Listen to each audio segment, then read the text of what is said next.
Nah, assalamualaikum warahmatullahi wabarakatuh. Selamat berjumpa kembali ya di channel yang kita cintai ini. Saya akan melanjutkan cerita silat Wiro Sableng, Pendekar Kapak Maut Naga Geni 212, episode yang ke-8, Dewi Siluman Bukit Tunggul, bagian yang kedua, karya almarhum Bastian Tito. Nah, selamat mendengarkan bagian yang kedua. Ketiga manusia itu bukan lain si telinga arit sakti, sepasang arit hitam, dan 10 jari kematian. Ketiganya memandang dengan mata ganas menyorot yang membayangkan maut. Ini dia bangsatnya, si telinga arit sakti buka suara. Apa yang dikerjakan di sini? Bermain-main asap. 10 jari kematian menimpali. Wiro masih diam dan menyapu tampang ketiga orang itu dengan pandangan seenaknya. Pendekar 212, lengking si telinga arit sakti. Ketahuilah hari ini adalah hari kematianmu. Wiro Sableng senyum lalu keluarkan suara tertawa bergelak. Telinga arit sakti, kata pendekar 212 pula. Bacotmu besar amat, mentang-mentang berada sama-sama gurumu. Kalau tahu aku gurunya, mengapa tidak lekas berlutut dan bunuh diri? Sentak sepasang arit hitam. Wiro tertawa lagi gelak-gelak. Orang gila pun disuruh bunuh diri tidak bakal mau. Dan kau lebih dari gila, damprat sepasang arit hitam. 10 jari kematian lambaikan tangannya dan berkata, kau tak usah bicara panjang lebar kawan-kawan. Mari kita berebut cepat memisahkan kepala dan badannya. Wiro rangkapkan tangan di muka dada. Kalau tak salah penglihatanku, bukankah kau yang berjuluk 10 jari kematian, gurunya si pendekar terkutuk pemetik bunga yang mampus tempo hari di tanganku? Pemandanganmu memang tajam, pemuda gendeng. Muridku mati di tanganmu. Hari ini aku datang meminta jiwamu. Wiro geleng-gelengkan kepala, katanya. Akhir ini banyak sekali manusia-manusia yang begitu inginkan jiwaku. Sebut-sebut segala urusan jiwa, seakan-akan jiwanya sendiri adalah jiwa yang bersih polos. Jangan pidato, bentak sepasang arit hitam. Siapa bilang aku pidato? Sahut Wiro ketus. Aku cuman bicara biasa. Kemudian pendekar 212 berpaling pada 10 jari kematian. Dengar 10 jari kematian, katanya. Muridmu seorang manusia bernafsu besar, doyan perempuan kelas 1. Bagaimana kalau hari ini kuberikan seorang perempuan cantik padamu? Apakah kau bersedia melupakan urusan kita? Merahlah para 10 jari kematian. Darah di kepala mendidih mendengar ejekan itu. Dia maju 1 langkah. Kau memang tak layak hidup lebih lama, bentaknya. Kelima jari-jari tangan kanannya dijentikan ke muka. 5 sinar hitam yang menggigitkan melesat mengeluarkan suara mengaung. Inilah ilmu jari penghancur sukma yang dahsyat. 1 jentikan saja ganasnya bukan main, apalagi sekaligus 5 jentikan. Dan dilancarkan oleh tokoh penciptanya sendiri yang berilmu tinggi. Dengan cepat pendekar 212 melompat ke udara. 4 larikan sinar hitam berhasil dihindarkannya, tapi sinar yang kelima tak sanggup dielakkan. Sinar ini menyapu kaki kiri pendekar 212. Wush! Kaki kiri itu dengan serta-merta menjadi hitam. Wiro Sableng terguling di tanah merintih kesakitan. Meski tubuhnya kebal segala macam racun, namun dia masih khawatir. Begitu jatuh, dengan cepat Wiro totokan darah dan urat-urat di siku kaki kirinya. Dengan terpincang-pincang, pendekar 212 bangkit berdiri. Di saat itu telinga Arit Sakti dan sepasang arit hitam memburu dengan senjata di tangan, sedang 10 jari kematian melompat sebat menjambak rambut gondrong Wiro Sableng, siap untuk memuntir kepala pendekar itu. Dengan berteriak nyaring, Wiro gerakan tangan kanan untuk mencabut kapak naga geni 212. Tapi si telinga Arit Sakti yang tahu gelagat segera tendang tangan kanan Wiro Sableng. Krak!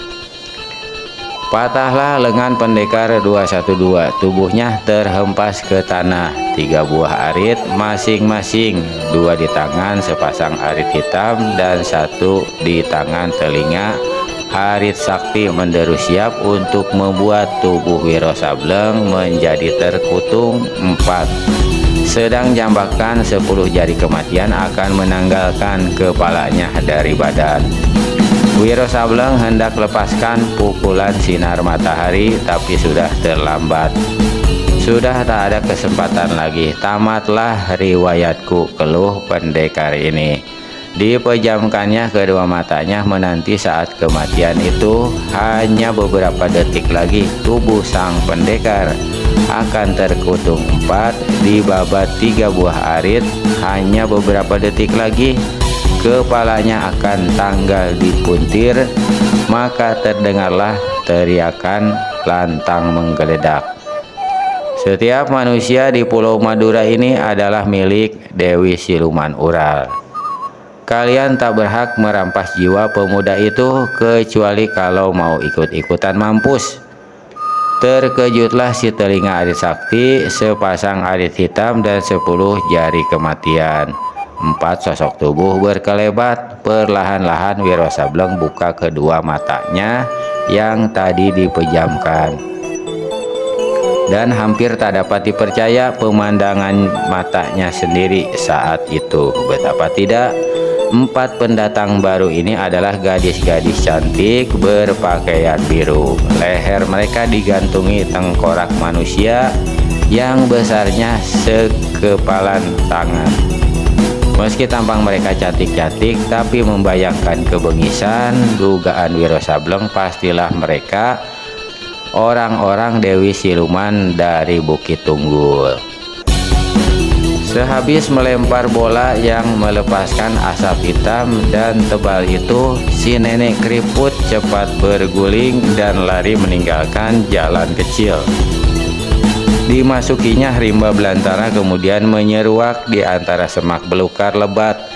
Dari luar semak belukar ini tiada beda dengan semak-semak yang lebat di sekitar tempat itu. Tapi siapa nyana kalau begitu semak belukar diseruak, maka muncullah sebuah lubang besar setinggi manusia. Si nenek menyelusup memasuki lubang itu dan terus berlari. Meski penerangan dalam lubang itu tidak begitu terang, namun karena sudah terlalu sering melewatinya, si nenek sudah sangat hafal liku-likunya, maka dia lari dengan hebat tanpa kurangi kecepatannya. Dalam waktu yang singkat, dia sudah sampai di ujung lubang yang merupakan terowongan bawah tanah itu. Dia muncul di satu lamping bukit. Dari situ lari cepat ke bawah, masuk ke sebuah terowongan rahasia, dan akhirnya sampai di satu terowongan batu pualam. Sebelum memasuki sebuah ruangan besar, si nenek gerakan kedua tangannya ke muka, sehelai selaput topeng yang amat tipis ditinggalkannya dari parasnya. Kini kelihatanlah wajah yang asli. Dia nyatanya adalah seorang gadis jelita berkulit hitam manis, berhidung mancung, dan berbibir tipis mungil. Gadis ini kemudian tanggalkan jubah putihnya. Di balik jubah putih si gadis kulit hitam manis ini ternyata mengenakan pakaian ringkas biru. Gadis ini kemudian berlari ke tengah ruangan besar.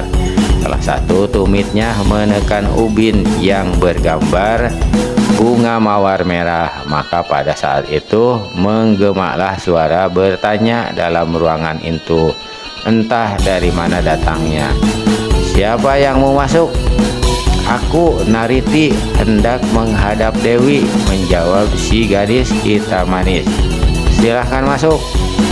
Sebuah pintu besar yang tadinya hanya merupakan sebuah dinding ruangan belaka terbuka. Nariti cepat memasuki pintu itu.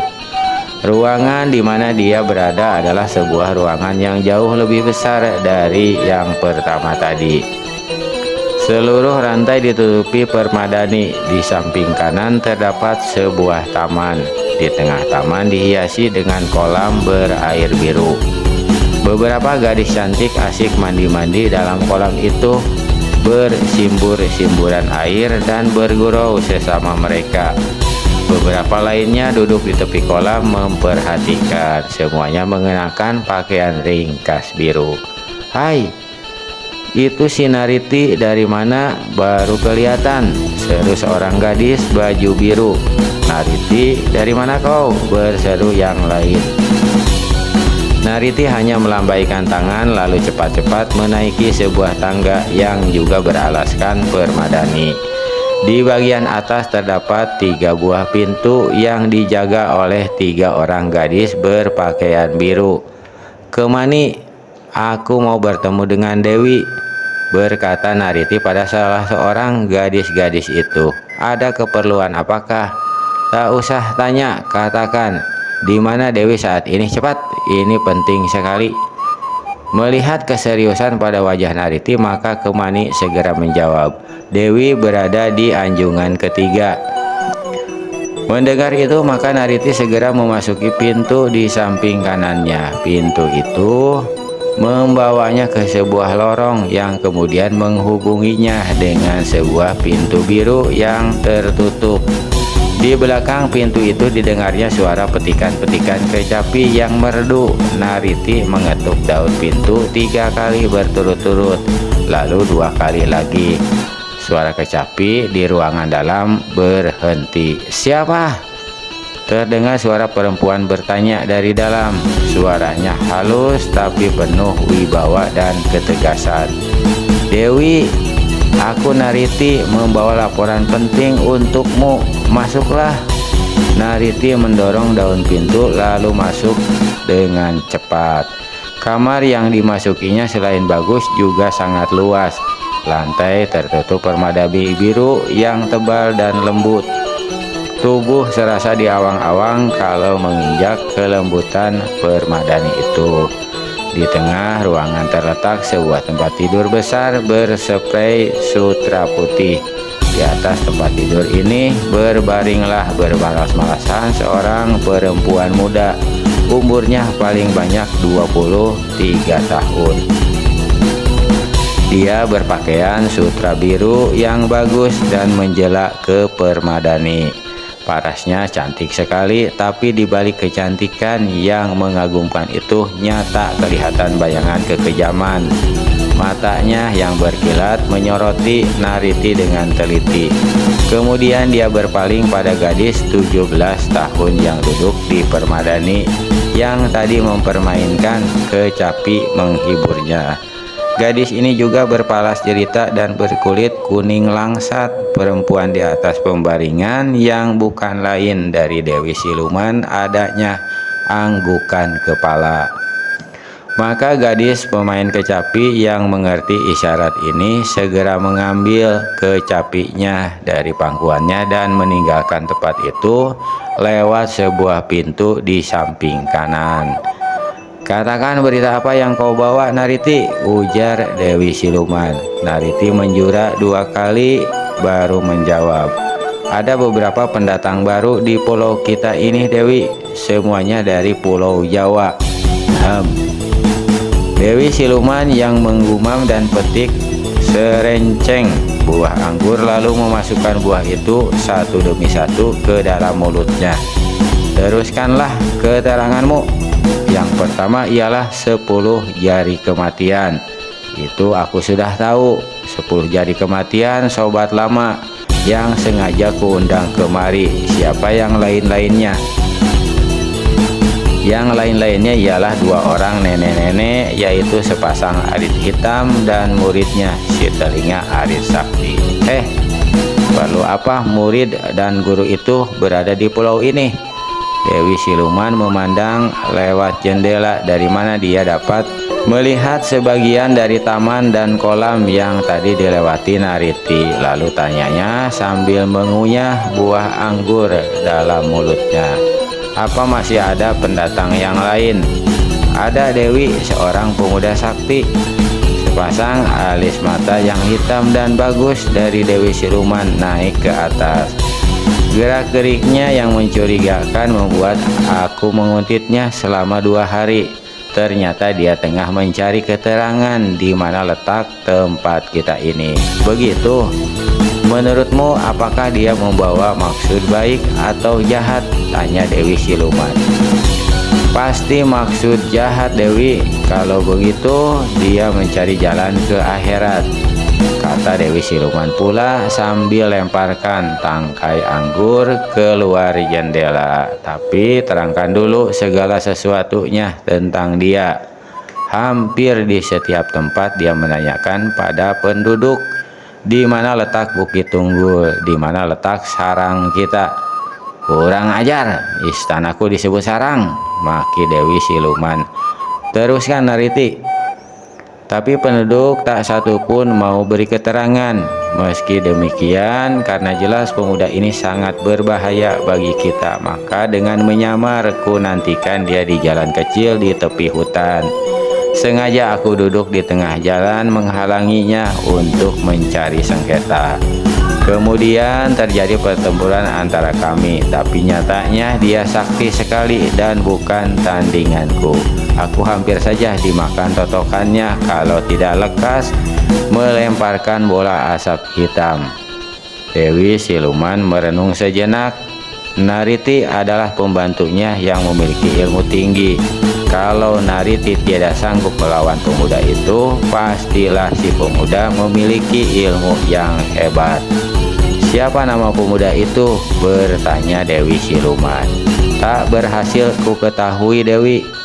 Nariti, bawa 3 orang kawanmu, cari pemuda itu dan tamatkan riwayatnya sebelum dia bikin susah pihak kita. Perintahmu aku jalankan, Dewi, sahut Nariti. Dia menjura 3 kali lalu melangkah ke pintu. Tunggu dulu Nariti, berseru Dewi Siluman. Nariti hentikan langkah dan balikan badan. Iya Dewi. Apakah pemuda sakti itu berparas gagah? Tanya Dewi Siluman.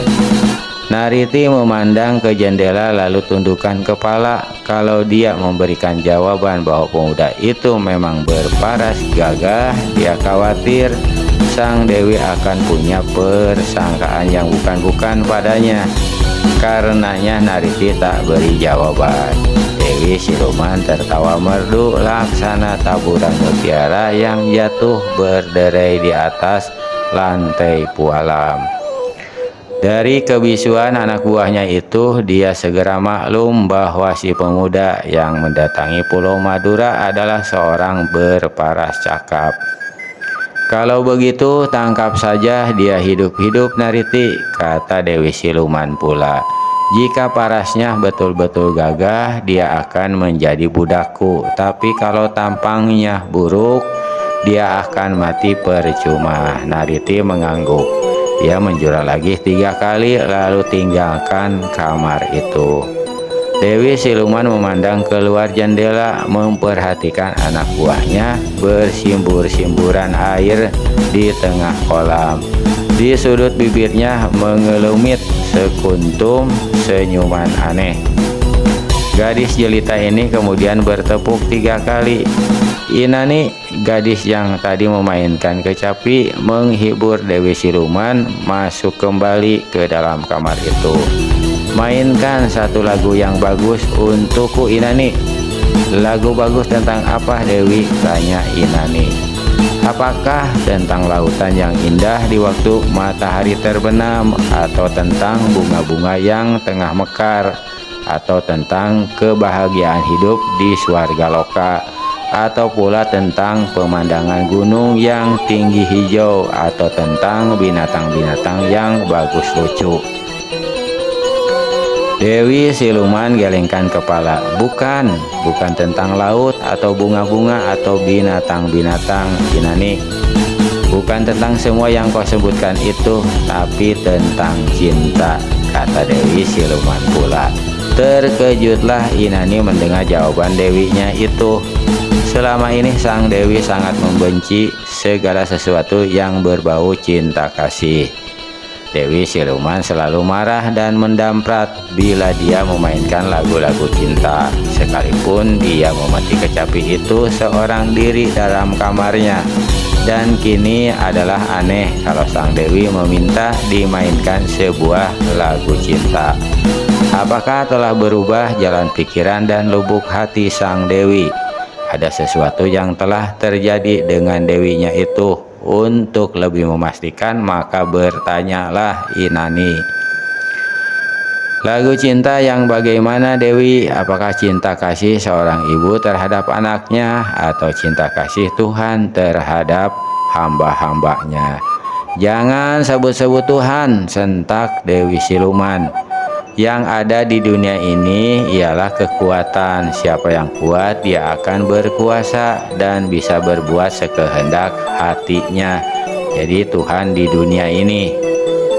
Meski di dalam hatinya Inani membantah ucapan sang dewi, tapi karena takut dia tak berani menyatakan pendapatnya itu. Kalau begitu, mungkin Dewi ingin dengarkan lagu cinta antara seorang pemuda dengan seorang gadis, tanya Inani pula. Ya, lagu itulah yang kuinginkan, jawab Dewi Siluman. Maka dengan jari-jari tangannya yang bagus runcing itu, Inani mulai memetik kecapinya menyanyikan sebuah lagu cinta.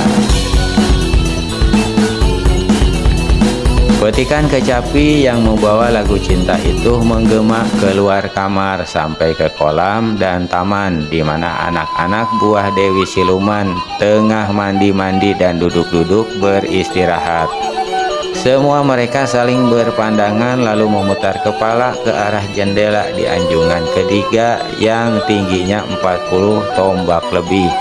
Aneh, sejak kapan Dewi kita menyenangi lagu cinta-cintaan? Hanya salah seorang dari mereka. Tak ada yang memberikan jawaban. Semua mata diarahkan ke jendela anjungan.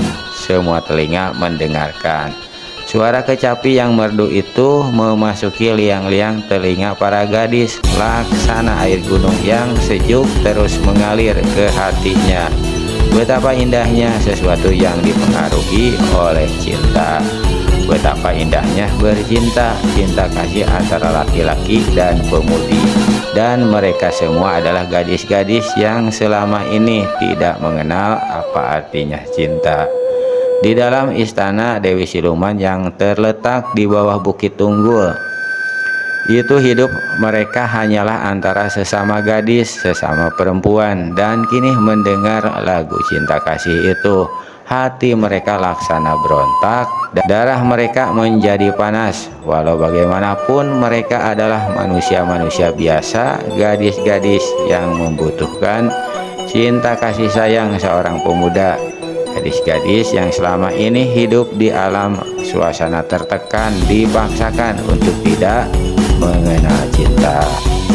Tapi kali ini melalui petikan kecapi yang dimainkan oleh Inani tanpa disadari, Dewi Siluman secara tak langsung telah memberikan kenyataan pada anak-anak buahnya bahwa sesungguhnya di dunia ini memang ada cinta kasih antara laki-laki dan perempuan. Melalui petikan kecapi itu, Dewi Siluman membuat anak-anak buahnya menjadi sadar bahwa mereka semua adalah makhluk-makhluk hidup, manusia-manusia, gadis-gadis yang membutuhkan kasih seorang laki-laki, membutuhkan peluk dekap dan ciuman mesra seorang pemuda. Lagu itu belum lagi sampai ke ujungnya, tiba-tiba saja petikan kecapi berhenti dan gadis-gadis yang di kolam serta di taman melihat tubuh Dewi Siluman muncul di ambang jendela. Kalian mendengarkan apakah? Bentak Dewi Siluman marah. Suaranya menggetarkan seluruh istana. Semua masuk ke kamar masing-masing. Jangan kalian berani memikirkan kehidupan dunia yang bukan-bukan. Siapa yang tak dengar perintah akan menerima hukuman berat. Penuh ketakutan, maka gadis-gadis itu segera tinggalkan kolam dan taman. Sementara itu Nariti dan 3 orang kawannya dengan cepat meninggalkan istana Dewi Siluman. Mereka mengambil jalan memotong, yaitu melewati lorong-lorong di bawah bukit dan lamping gunung. Ketika Inani dan 3 kawan-kawannya itu sampai ke jalan kecil di tempat mana tadi bertempur dengan pendekar 212 Wiro Sableng, maka pada saat itu mereka melihat bagaimana pemuda itu terhampar di tanah. 3 manusia berebut cepat untuk mengirimnya ke akhirat. Yang 2 membacokkan senjata berbentuk arit, sedang yang ketiga hendak memuntir dan menanggalkan kepala pemuda itu dari tubuhnya. Dengan serta-merta Nariti berteriak, "Setiap nyawa manusia di Pulau Madura ini adalah milik Dewi Siluman. Kalian tak berhak merampas jiwa pemuda itu, kecuali kalau mau ikut-ikutan mampus." Terkejutlah si teringa Arit Sakti, sepasang arit hitam dan 10 jari kematian. Pada saat itu 4 bayangan biru melompat ke hadapan mereka. Keempatnya ternyata gadis-gadis berparas cantik. Wiro sendiri yang tadi pejamkan mata menunggu detik kematiannya, kali ini membuka kedua matanya itu dan menjadi heran melihat kemunculan 4 gadis itu. Merekalah orang-orangnya Dewi Siluman.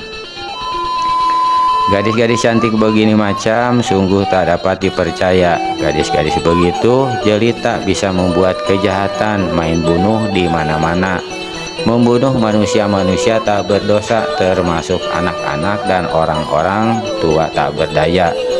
10 jari kematian lepaskan kepala Wiro Sableng yang barusan hendak dipuntirnya itu.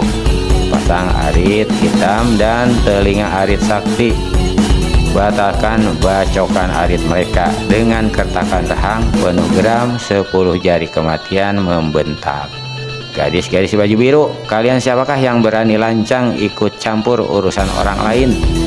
Nariti mendengus, "Orang tua jelek, jangan jual omong besar di hadapanku. Serahkan pemuda rambut gondrong itu dan kalian bertiga ikut kami." 10 jari kematian tertawa dingin, "Gadis jelita, meski kau seorang bidadari dari kahyangan, jangan kira aku yang tua ini berbelas kasihan untuk tidak merusak kecantikanmu itu. Jangan banyak bacot," bentak Nariti. Marahlah 10 jari kematian. Tangan kanannya diangkat ke atas. "Kau mau keluarkan ilmu jari penghancur sukma? Silahkan teruskan," mengejek Nariti. Terkejutlah 10 jari kematian melihat si gadis mengetahui ilmu kesaktian yang hendak dilepaskannya. "Gadis, sebaiknya lekas beritahu siapa kalian. Kalau tidak mau, kau berempat akan mampus percuma." Keempat gadis itu tertawa bergelak. Nariti buka mulut, "Dasar orang tua pikun, masih tak tahu siapa kami. 8 penjuru angin dunia persilatan mulai beberapa waktu yang lalu adalah di bawah kekuasaan Dewi Siluman." "Oh, jadi kalian adalah orang-orangnya Dewi Siluman?" tanya sepasang arit hitam. "Sudah tahu kenapa berlagak pikun?" sentak salah seorang kawan Nariti. 10 jari kematian batuk-batuk. "Untung kalian lekas beritahu siapa kalian," katanya. "Kalau tidak, hampir saja aku salah turun tangan." Nariti sunggingkan senyum mengejek. "Setelah tahu siapa kami, apakah kalian bertiga tidak mau turut apa yang kami katakan?" 10 jari kematian batuk-batuk lagi. "Sebetulnya kami masih belum jelas apakah yang kalian mau," ujarnya. Nariti menjawab, Pemuda yang melingkar di tanah itu serahkan pada kami dan kalian bertiga ikut ke istana Dewi Siluman. 10 jari kematian hela napas panjang, tak mungkin katanya. Bakul kentut, apa yang tidak mungkin, bentak Nariti. Mendengar makian bakul kentut itu, Wiro Sableng terkejut. Dia ingat akan pertempurannya dengan si nenek muka keriput sebelumnya. Si nenek telah memakinya dengan ucapan itu. Apakah si nenek bukannya gadis jelita ini? Pikir Wiro. Sementara itu dia menunggu kesempatan yang sebaik-baiknya untuk melakukan sesuatu yang dirasakannya paling baik. Tak mungkin mengulang 10 jari kematian. Pemuda bangsat ini punya hutang jiwa terhadapku. Dia telah membunuh muridku. Di samping itu menimpali si telinga Adi Sakti. Antara aku dan dia terdapat dendam kesumat yang belum terselesaikan.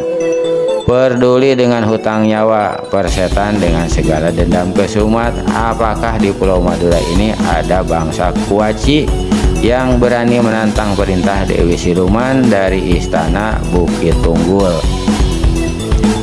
Marahlah sepasang arit hitam karena dirinya dicap bangsa Kuaci itu. Dia mendengus dan buka suara. Kau terlalu pongah mengumbar mulut seenaknya, mencap aku dan 2 kawanku masing-masing manusia bangsa Kuaci. Kau kira dunia persilatan ini kau dan dewimu itukah yang menguasainya? Apa kau yang masih pipit hijau ini masih belum pernah mendengar nama gelarku? Sepasang arit hitam belum pernah tahu gelar muridku. Si telinga Arit Sakti juga memandang rendah pada 10 jari kematian yang merupakan tokoh ternama di rimba persilatan. Nariti tertawa panjang. Gelar kalian memang hebat-hebat, menyeramkan, tapi bagi kami orang-orangnya Dewi Siluman itu bukan apa-apa. Katakan saja, apakah kau bertiga bersedia ikut atau mati di tempat ini sekarang juga? Sepasang arit hitam renggangkan kedua kaki. Matanya yang cuma satu menyorot marah, namun dengan ilmu menyusupkan suara. 10 jari kematian memberi bisikan, jangan teruskan niatmu, sepasang arit hitam. Gadis-gadis ini rata-rata berkepandaian tinggi. Meskipun kau sanggup kalahkan mereka, tapi kita tak bakal bisa keluar dari pulau ini dengan selamat. Kalau kau mau dicap manusia Kuaci mentah, biarlah, jangan pedulikan aku, bentak sepasang arit hitam. Dia berpaling pada Nariti. Apakah kau akan maju sendirian atau sekali berempat? Jadi ini contoh manusianya yang minta cepat-cepat mampus, menyahuti Nariti. Tikus tua renta bermata picak mau jual tampang di sarang macan. Nariti dan ketiga kawannya tertawa gelak-gelak. Sepasang arit hitam berkobar amarahnya. Dia maju dengan cepat, tapi muridnya si telinga Arit Sakti mendahului. Guru, biar aku yang kasih pelajaran pada gadis ingusan bermulut besar ini, kata telinga Arit Sakti. Bereskan dia dalam 3 jurus, perintah sepasang arit hitam. Si telinga Arit Sakti keluarkan senjatanya, yaitu sebilah arit. Semua orang yang ada di situ boleh dikatakan telah melupakan Wiro Sableng pada saat si telinga Arit Sakti menyerbu ke depan dengan satu sambaran dahsyat ke leher Nariti. Maka pendekar 212 Wiro Sableng melompat dari tanah seraya berseru, kalian bertempurlah sampai mampus, lain kesempatan kita bertemu lagi. Kawan-kawan, kejar pemuda itu, teriak Nariti sambil mengelakkan serangan telinga Arit Sakti. 3 kawannya melompat ke muka, tapi Wiro Sableng sudah lenyap. Kemarahan Nariti terumpah bulat-bulat pada telinga Arit Sakti dan sepasang arit hitam. Berserulah dia, kawan-kawan, tangkap hidup-hidup perempuan tua macak picak itu. Ketiga gadis yang tadi melompat mengejar Wiro berbalik dan kini mengurung sepasang arit hitam. "Bagus, kalian majulah sekali bertiga biar cepat ku musnahkan," teriak sepasang arit hitam. Serentak dengan itu dia keluarkan sepasang arit hitam yang memancarkan warna menggigitkan. Di lain pihak, 3 orang anak buah Dewi Siluman keluarkan 3 buah jala berbentuk aneh. Jala ini besarnya hanya segumpalan tangan, terbuat dari sutra halus berwarna biru. Ketiganya memencar mengurung sepasang arit hitam.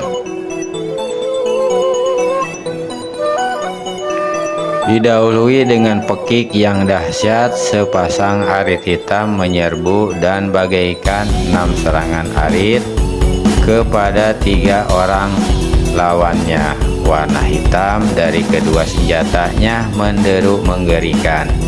Memaklumi 2 buah arit di tangan lawan adalah senjata-senjata mustika sakti, 3 orang anak buah Dewi Siluman tiada berani membuat jurus adu kekuatan.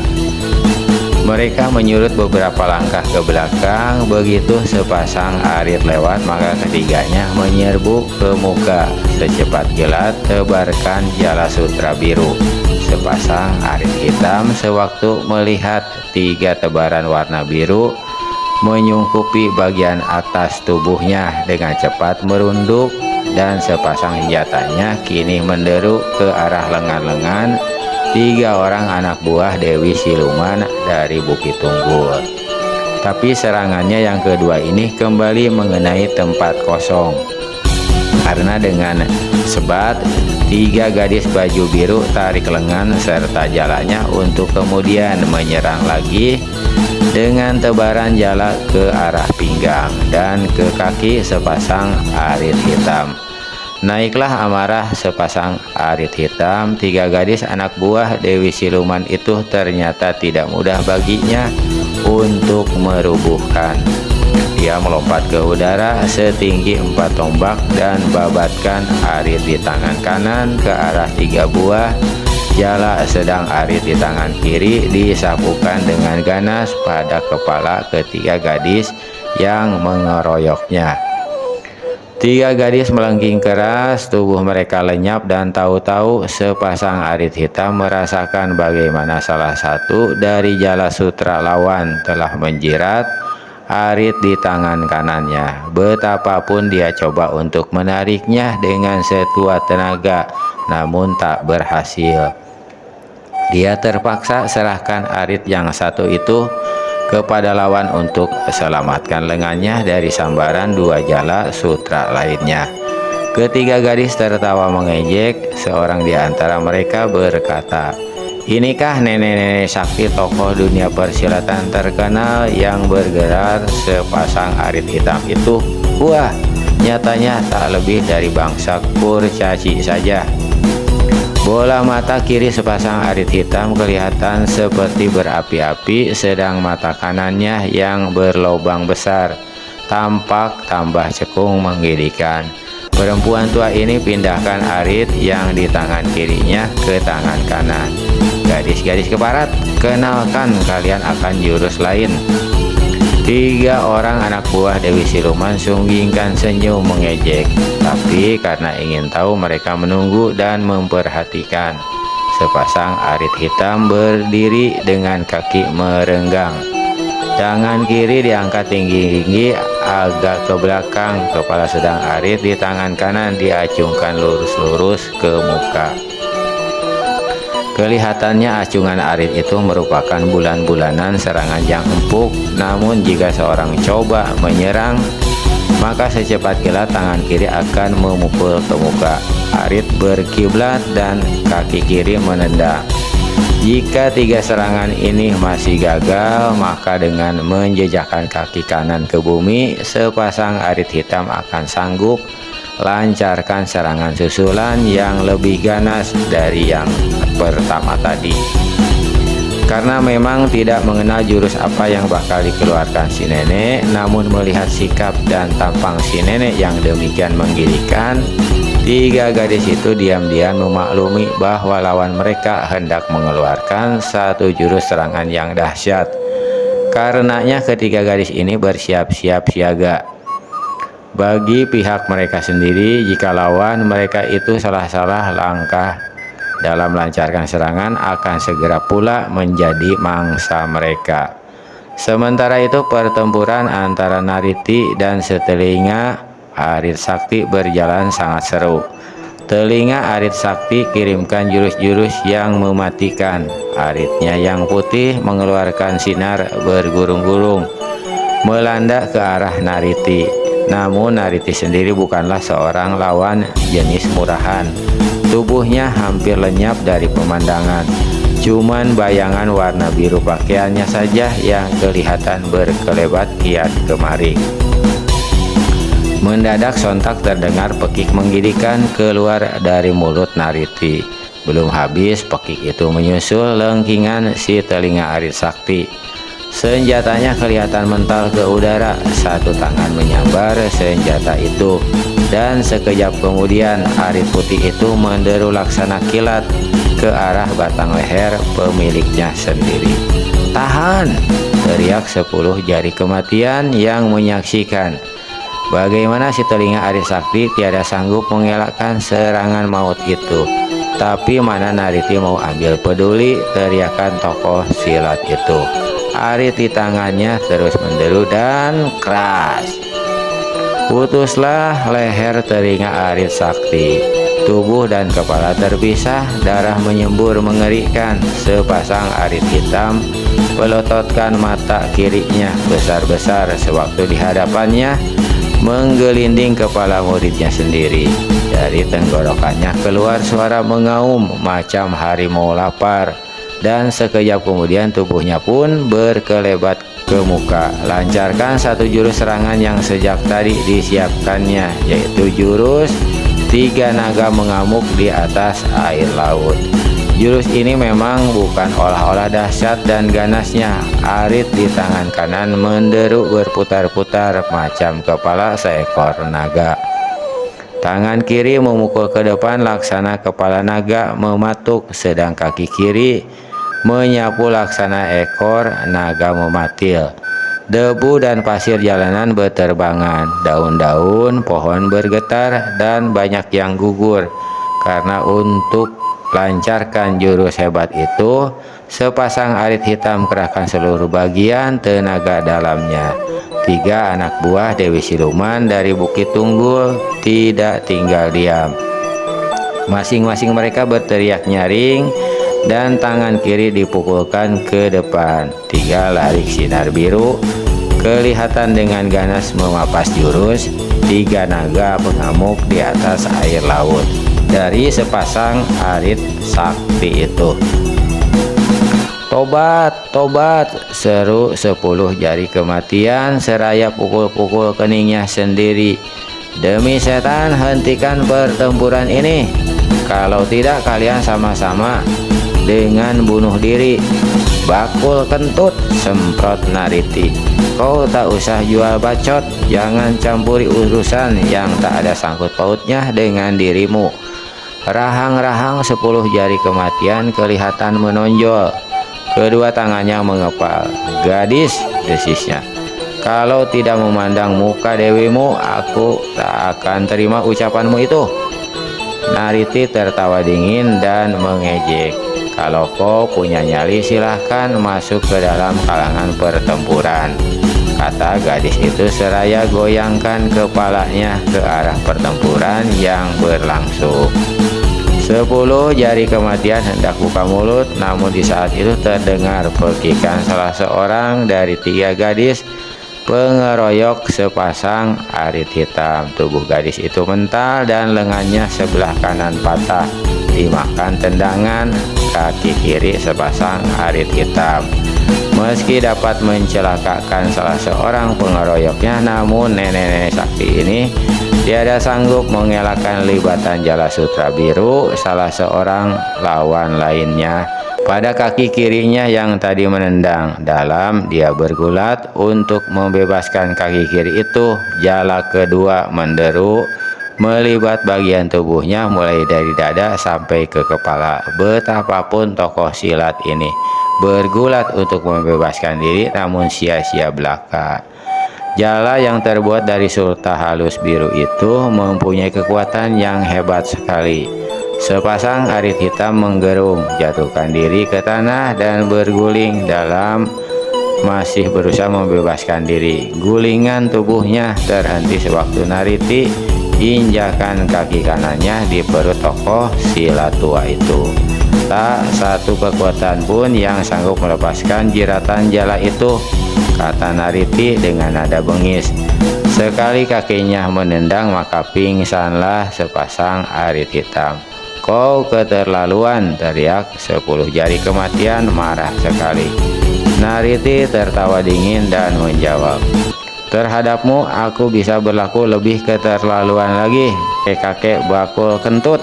Tutup mulutmu setan alas, damprat 10 jari kematian.